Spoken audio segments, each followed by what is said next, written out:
Tantor Audio, a division of Recorded Books, presents The 12 Faces of the Goddess.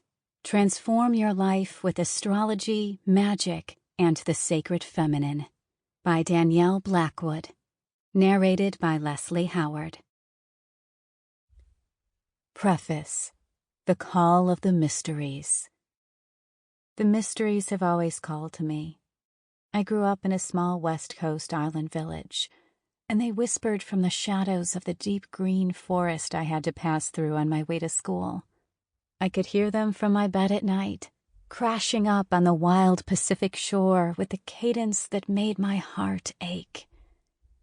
Starting in 5th grade, while other kids played at recess, I could be found hidden in the school library, spellbound by tales of mythology and enchanted by books on world religions.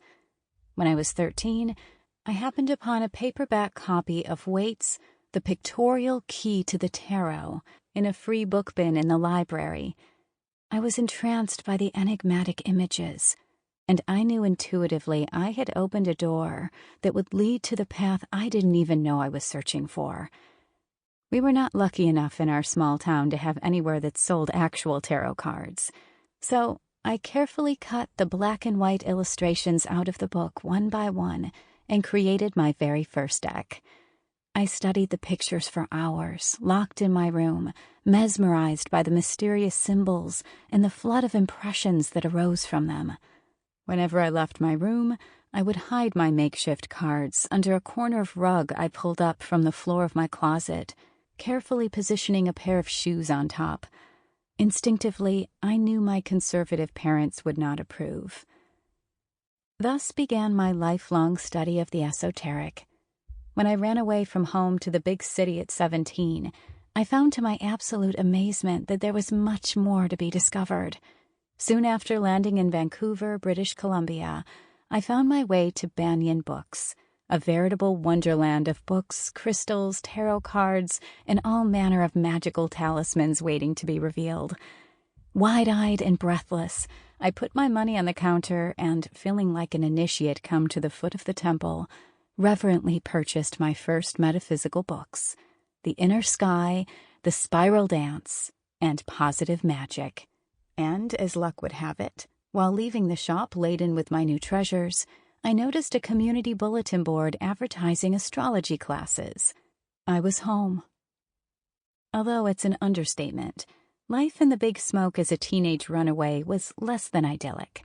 I ate, slept, and breathed astrology and tarot, and spent whatever extra money I could conjure on books. I did tarot readings for friends, and cast my first astrology charts the old-fashioned way, without a computer. I did them by hand, doing mathematical calculations armed with a protractor, an ephemeris, and an old atlas. I committed to studying as an apprentice under a local astrologer, Nikaya Jaguar. I wanted more than anything to make a living as an astrologer, but that would not come to pass for some time. Coming back to my apartment late one evening after a Prince concert, I curled up in an armchair, opened my journal, and began to write. Although I often ended my day jotting down my thoughts, that night I scribbled in my notebook past the wee hours and into the sunrise. Call it automatic writing, call it channeling. What emerged was life-changing. There are intermittent phrases peppering this 40-page epiphany, such as, "I don't know what's happening. I seem to be on some kind of roll." In the still of that night, I unwittingly stumbled onto something much bigger than myself. As the sun crept in and illuminated the new day, I held in my hands a curious sheaf of papers, many of which I had no recollection of writing, that was a veritable table of correspondences and explanations as to how magic, tarot, and astrology were all interwoven with the same threads. I felt as though I had stumbled upon nothing less than the meaning of the universe, and the way I saw the world would never be the same. Fast forward 13 years later, I was in Glastonbury, England, at the tail end of my Saturn return and searching for clues to my next chapter. Got my first tattoo, the mystical Vesica Piscis symbol, on the back of my neck. I climbed Glastonbury Tor in the cold December night and tried to sit vigil there to watch the sun come up, but it was freezing and my flight back to Canada was the next day. I vowed I would return in the spring. I arrived on Lunar Beltane 1999, and I decided to stay for a while.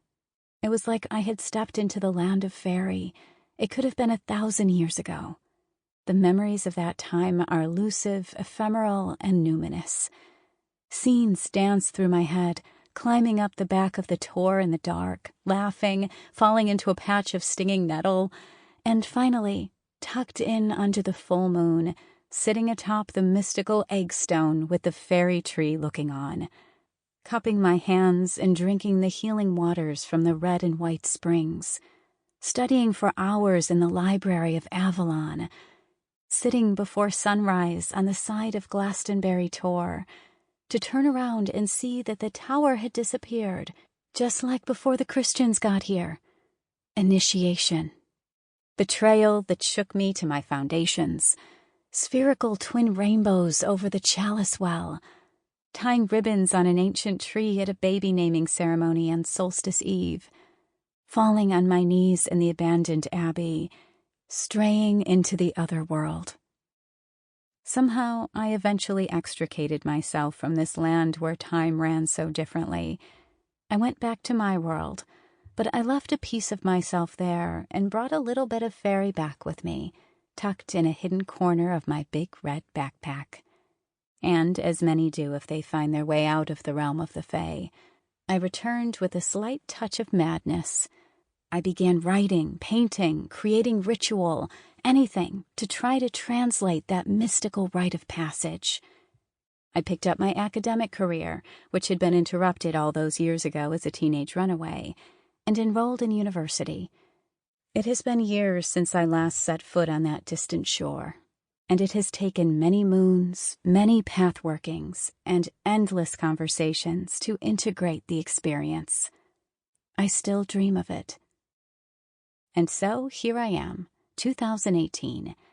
I have realized my dream. I make my living as a full-time archetypal astrologer and registered counseling therapist. The journey took a while, but there is no substitution for the initiation of hard-won wisdom and a life well lived. Part 1.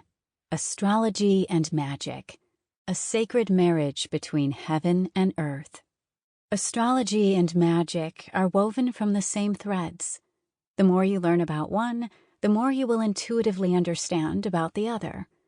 The elements used in astrology, fire, earth, air, and water, are the same elements used in most magical traditions. This is because they are the basic building blocks of all life, the substance of the known universe. Astrology is a symbolic language of energy. And when we realize how its patterns are so artfully aligned with the turning of the seasons and the rhythms of the earth, it becomes an evocative vocabulary that can empower us to find our own sacred connection to the immanent divinity in nature and ourselves. Astrology can illuminate our personal myths, helping us see the deeper meaning of events, relationships, trials, and victories that unfold in our lives. The 12 astrological signs contain a virtual treasure trove of potential and possibility, with a seeming endless array of expression. As a whole, these 12 archetypes reflect the entire spectrum of life and all the lessons on the path. They include everything in the collective unconscious and reflect the stories, mythos, and truths of every culture through every time. They are the 12 faces of the goddess. I wrote this book with my clients in mind, people who identify as women, who want to explore astrology, magic, and the sacred feminine in a practical way that will help them understand themselves better and enhance their everyday lives. These women don't necessarily want to give up their day jobs to become astrologers or magical adepts, but they do crave insight about why they're here and are curious about what gifts, talents, and life lessons they brought with them into this lifetime. Many are often self-described seekers and have already done much personal work through therapy, yoga, meditation, self-help books, workshops, and retreats. Others have recently begun taking their first steps towards spiritual exploration and self-discovery. Some are going through significant personal transition and are looking for guidance, inspiration, and meaning. Many are understandably feeling frustrated with the state of the world and the ongoing race, class, and gender injustice that is the hallmark of a patriarchal society. They want to know that there is an alternative perspective. While many women are familiar with the term sacred feminine, some are hearing it for the first time, and it strikes a chord. They are intrigued and want to learn more. All have in common a longing for the numinous and wish for a deeper, more visceral connection with the sacred. Perhaps most importantly, all these women have heard the call of the mysteries and feel compelled to follow that call. While this book focuses on the sacred feminine and the lives of women, all are welcome. The goddess is present in all of us, regardless of gender, and her wisdom is needed in the world right now, perhaps more than ever. I have intentionally focused this book from a feminine perspective for two reasons. The first is that in my practice I specialize in working with women. The second is that I believe that traditional astrology has always been very male-centric. For example, all 10 planets, with the exception of the Moon and Venus, are traditionally considered masculine. I think this reflects a long history of patriarchal dominance, whose time has come to be questioned across all disciplines, including astrology. And while much groundbreaking work has been done in astrology to include the feminine through the exploration of recently discovered asteroids, there is always room for new perspective and further evolution in this ancient science and art. Perhaps because I am a double Aries, which is known in traditional astrology as a so-called masculine sign, I've always wondered why the Aries traits of courage, bravery, and enthusiasm necessarily had to be labeled masculine. I questioned why most of the traditional planetary rulers were Greek gods and not goddesses. In astrology, Aries is ruled or associated with Mars, the warrior god. Why couldn't Aries also be associated with a feminine deity who embody the archetypal qualities that Mars stands for? I knew these warrior goddesses existed because I spent my childhood immersed in books on Celtic mythology featuring feisty female characters that stirred my blood. My favorite TV shows were Wonder Woman, The Secrets of Isis, and The Bionic Woman, and while these shows are definitely products of the 70s, they sent the message that it was possible for women to be daring, adventurous, and independent. After studying the psychology of gender in university, I can now name the bias in astrology for what it is: gender essentialism. In a nutshell, gender essentialism is the attribution of binary essential qualities to the masculine and the feminine. For example, it is apparently a male predisposition to have a penchant for sports and cars. Males are also supposedly more assertive and less nurturing. Females are supposed to be drawn to makeup and clothes and are intuitive and nurturing by nature. I'm sure we all have female friends who love sports, and male friends who are compassionate and nurturing. While many of us are now realizing that gender is much more fluid than was culturally accepted even a short time ago, there is still light to be shed on the societally prescribed constructs of gender. I decided long ago to make it my mission to explore the archetypal feminine face of each sign. My research for this book has been through diverse channels: academic study of psychology and gender, a passionate love affair with myth and archetypal psychology, and, of course, years of one-on-one astrological counseling sessions with thousands of women of all ages, races, sexual orientations, and socioeconomic backgrounds. I have worked with women who made their livings as lawyers, executives, entrepreneurs, editors, actors, artists, dancers, and sex workers, and each had a valuable perspective to share. I also decided that instead of just focusing on deities from the Greek pantheon for this book, I wanted to make space for goddesses from across all cultures. For example, in traditional astrology, Libra is associated with Venus, and while this goddess is still aligned with the Libra archetype, it was the Hindu goddess Lakshmi who stepped to the fore to represent Libra as I was writing that chapter. While I have highlighted one central goddess for each sign, You will find other goddesses who resonate with that sign in the list of correspondences found at the end of each chapter. In this book, you will learn how to personally connect with the 12 faces of the goddess through astrology, story, ritual, and guided meditation. As you hear about the myths associated with each goddess, you may notice parallels in your own life, which will lead to a deeper and more profound understanding of the archetypal motifs unfolding on your path.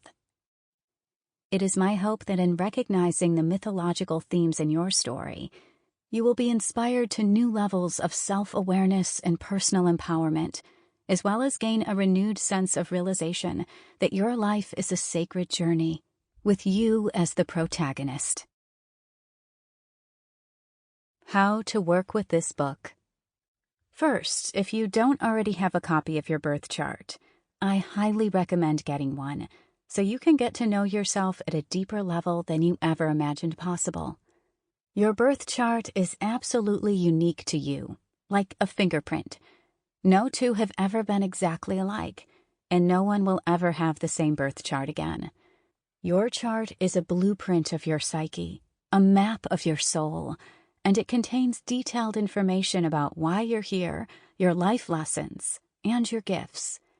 It also has a thing or two to say about your past lives, and, most importantly, where you should be pointing your ship in this lifetime.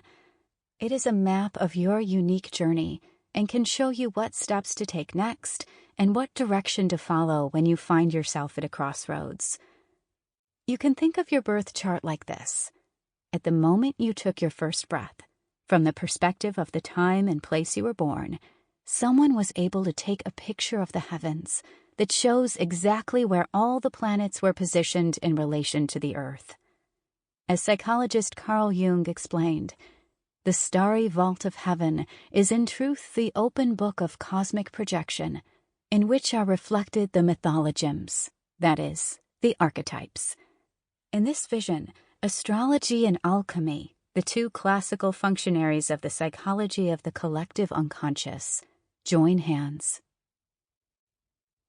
Luckily, there are some places online that can instantly calculate your chart for you for free. Do a quick Google search for online birth chart. All you need to get started is your date, time, and place of birth. Birth time is very important, as it sets up your chart from the moment you arrived in this world and makes your chart specific to you. If you don't know your birth time, you can contact the hospital where you were born. They will usually have it on record. If you absolutely cannot find your birth time, not to worry. You can still glean lots of insight from your chart. There are several ways you can work with this book. Many will want to start by learning about their sun sign and the guiding goddess associated with it. From there, I recommend exploring your moon sign and ascendant, or rising sign. Together, these three can point you to clues about the themes emerging in your chart. Take note of the element and mode of each sign, and reflect on the deeper qualities found therein. It's all connected and makes up your personal energy signature. From there, I suggest moving outward, starting with the personal planets, Mercury, Venus, and Mars, and then on to the rest of the planets in your chart, Jupiter, Saturn, Uranus, Neptune, and Pluto. Another way you can use this book is by working with the goddesses, rituals, and pathworkings for each sign in accordance with the new and full moons that occur each month. Essentially, new moons are a natural time to reset. The new moon is the most potent time to get crystal clear about your goals, set intentions, and plant the seeds for something new. Full moons are a time of fruition. They often coincide with something in your life coming to light, or they reveal the answer to an important question. Full moons are also a good time for divination and celebration.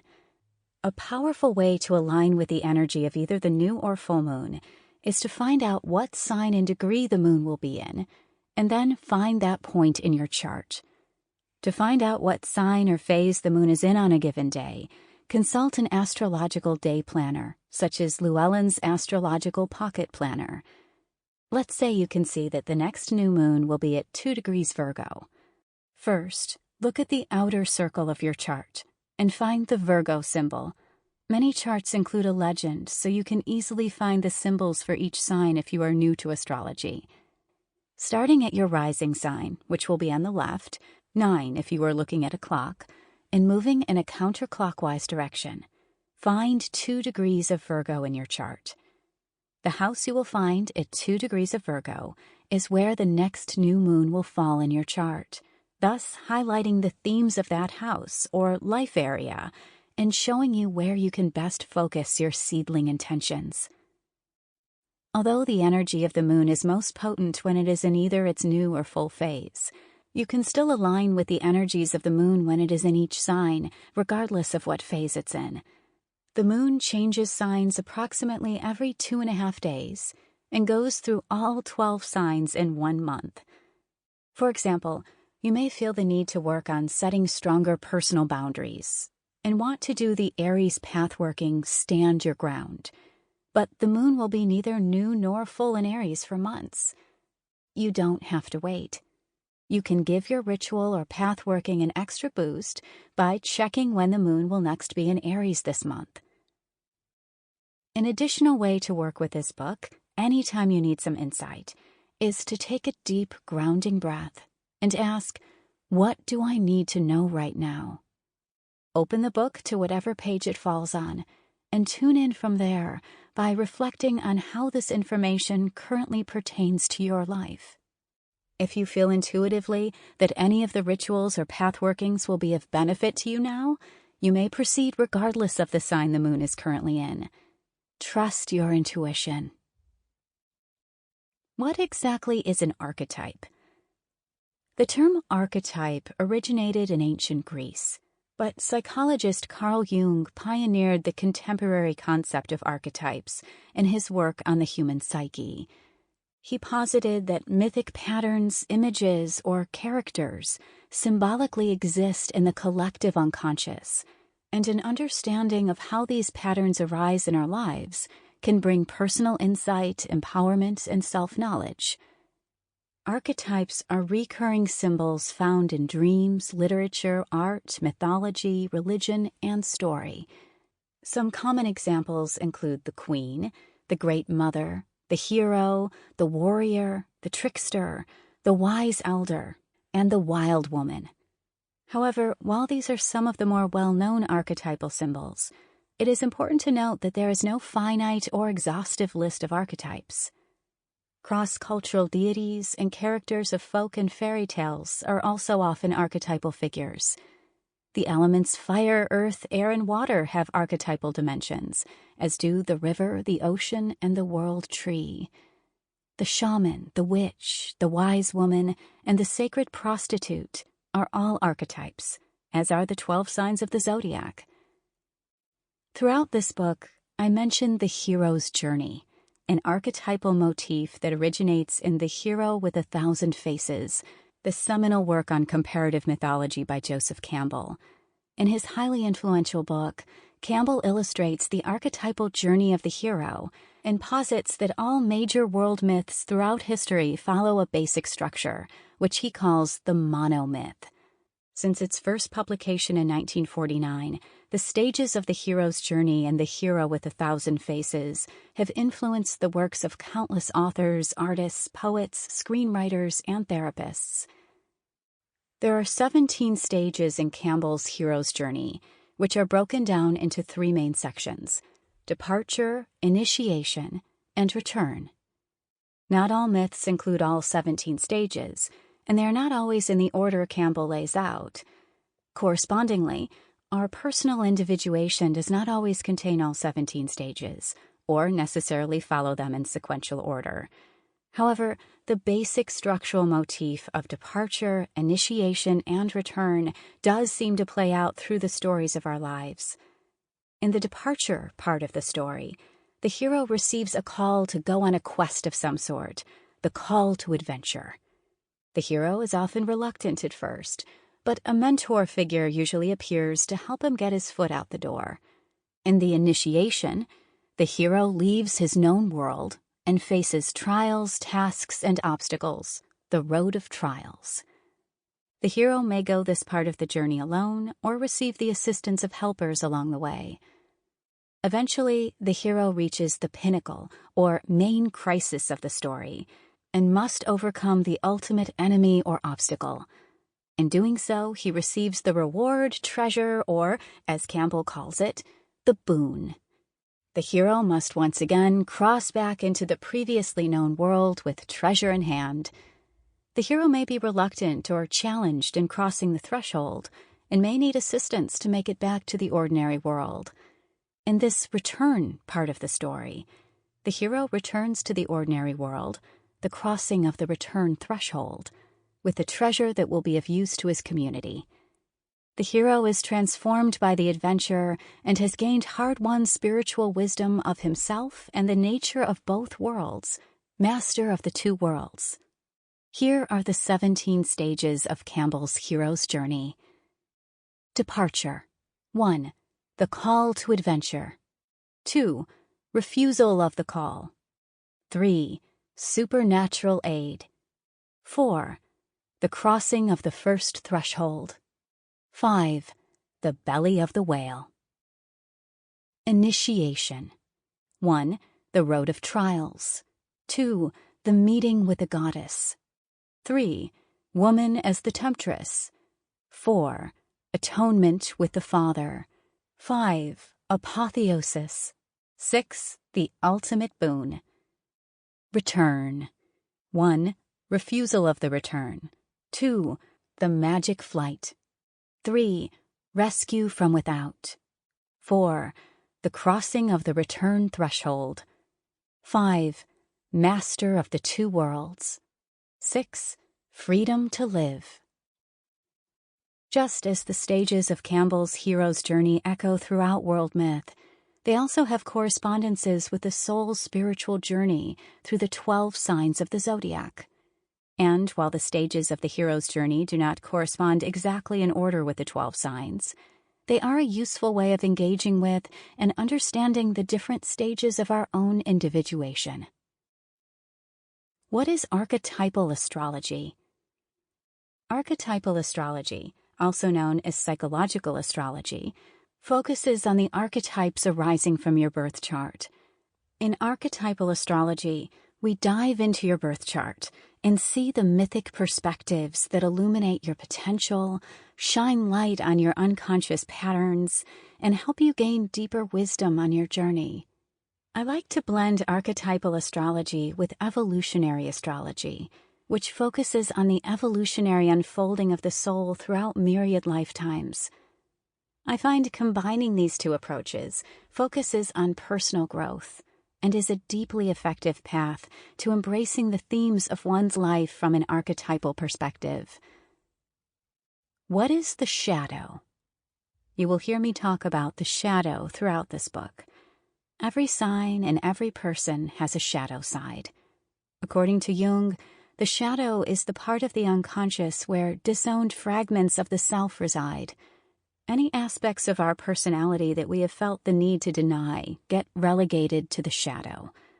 And while this includes suppressed anger, fears, vulnerabilities, and personality quirks we're not particularly proud of, it also encompasses passions, abilities, or interests that we may have had in our formative years that were deemed unacceptable in some way.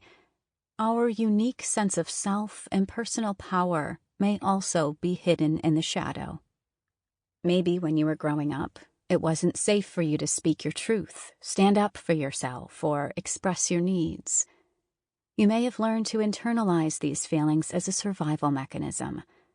Now the threat may be gone, but you're still hesitant to step up and stand in your power. When parts of us are operating from the shadow, they still come out, but in a subconscious way. For example, if it wasn't safe for you to express anger, the feeling of anger will still come up, but you might have trouble accessing it, and it doesn't come out as a clear boundary. It comes out as passive aggression, which can trigger all kinds of issues in your life. If you're caught in the passive-aggressive resentment loop, you're probably not even aware why you react that way. Shining a light into these places helps us become whole. accepting, healing, and integrating the Sample complete. Ready to continue?